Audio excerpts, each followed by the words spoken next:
ठरलं तर मग या मालिकेच्या आजच्या भागामध्ये आपण पाहणार आहोत अर्जुन हा सायलीने बनवलेले थालीपीठ न खाताच गेल्यामुळे सायली ही आता चांगलीच चिडलेली असते। ती दिवसभर जेवत सुद्धा नाही। ती रागारागातच सर्व कामं करत असते आणि हे पूर्ण आजी आणि मधुभाऊंच्या लक्षात आलेलं असतं। त्यामुळे पूर्ण आजी आणि मधुभाऊ मुद्दामच तिला चिडवत बोलत असतात। तेवढ्यातच अर्जुन आणि चैतन्य कामावरून परत येतात। अर्जुन पण सायलीवरती रागवलेलाच असतो। मधुभाऊ ती दोघजण आल्यावरती त्यांना म्हणतात, या जावई बापू, तुमचीच आठवण काढत होतो, आज जरा लवकरच आलात। अर्जुन आणि सायली एकमेकांकडे नुसते खुन्नसनेच बघत असतात।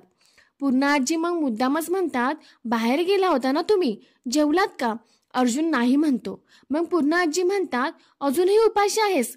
तेव्हा सायलीच्या हातातून रागाने भांडी खाली पडतात आणि सायली स्वतःच्याच रागात म्हणते, आता या घरातले वाटी चमचे सुद्धा अर्जुन सुभेदारांच्या बाजूने झालेत।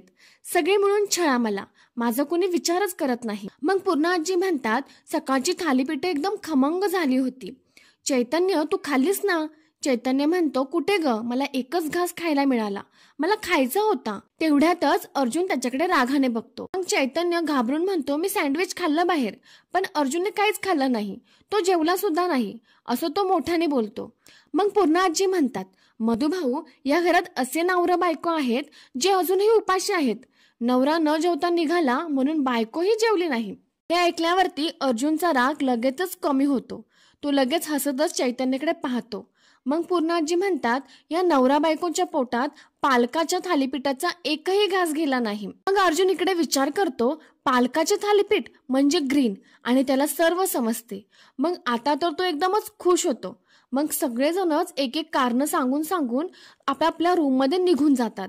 अर्जुन हा सायलीकडे पाहतच असतो आणि नुसती स्माइल करतो, पण सायली ही अगदी रागामध्येच असते। मग अर्जुन सायलीच्या जवळ जातो आणि तिचा हात पकडून तिला डायनिंग टेबलवरती घेऊन जातो। हा सीन खरंच खूपच भारी दाखवलेला आहे। मग अर्जुन आणि सायली एकमेकांना घास भरवतात। अर्जुन इकडे मनामध्ये विचार करतो, मिसेस सायली माझ्यासाठी आज दिवसभर उपाशी राहिल्या, त्याने माझ्यासाठी ग्रीन थालीपीठ बनवलं, मी अजून कुठल्या सायंची वाट बघतोय, त्या नक्कीच माझ्या प्रेमात पडल्यात। आणि इकडे सायली पण विचार करत असते, हे मला स्वतः घास भरवतात, सकाळी का रागवले माहित नाही, पण मी सकाळपासून काहीही खाल्लं नाही। हे ऐकल्यावरती त्यांचा राग कुठल्या कुठे निघून गेला। हेच तर प्रेम नसेल ना। आणि मग तीही स्वतःशीच हसायला लागते आणि ते दोघेही एकमेकांना भरवत असतात। इकडे नागराज प्रियाला म्हणतो, आज मेलोच होतो आपण, मला वाटलं आज या घरातला आपला शेवटचा दिवस आहे। दादाची सगळी प्रॉपर्टी हातातून जाणार, केवळ नशीब चांगलं होतं म्हणून वाचलो आज आपण। प्रिया म्हणते, उगाच जास्त खुश होऊ नका, आपल्यावरचं संकट कायमचं टळलं नाहीये, फक्त आजचं उद्यावरती गेलंय। तो आर्टिस्ट प्रतिमाला बरं वाटलं की परत येणार आहे, आणि जर महिपत अडकला तर त्याच्यासोबत आपणही गेलो। नागराज म्हणतो, या सर्व गुंत्याचा एक जरी धागा दादाच्या हाती लागला ना, दादा लगेच गुंता सोडवेल, मग माझं आणि तुझं दोघांचंही आयुष्य जेलमध्ये। प्रिया म्हणते, तुमचं माहित नाही मला, माझं अख्खं आयुष्य बाकी आहे आणि हे मला जगू द्या। आज आपण प्रतिमामुळे वाचलोय, पण तिच्यामुळेच आपली वाट लागेल। नागराज म्हणतो, ती जिवंत राहिली तर ना, काल रात्रीचा प्लॅन फ्लॉप झालाय, पण आज काहीही झालं तरी प्रतिमाला मुक्ती मिळायलाच हवी। प्रिया म्हणते, जे काल रात्री नाही घडलं ते आज रात्री कन्फर्म घडणार। आणि मग नंतर लगेचच प्रिया आणि नागराज जेवण घेऊन प्रतिमाच्या रूम मध्ये जातात। प्रिया प्रतिमाला म्हणते, आई मी जेवण आणले, मी भरवू का माझ्या हाताने? पण प्रतिमा म्हणते, नको, मी खाईन नंतर।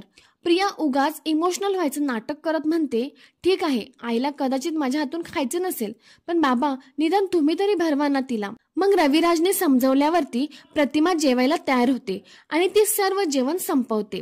जेवण संपल्यावरती प्रिया तिला म्हणते, आई तू ना आता शांतपणे झोप आणि प्लीज खाली झोपू नकोस, माझ्या बाजूला झोपशील ना?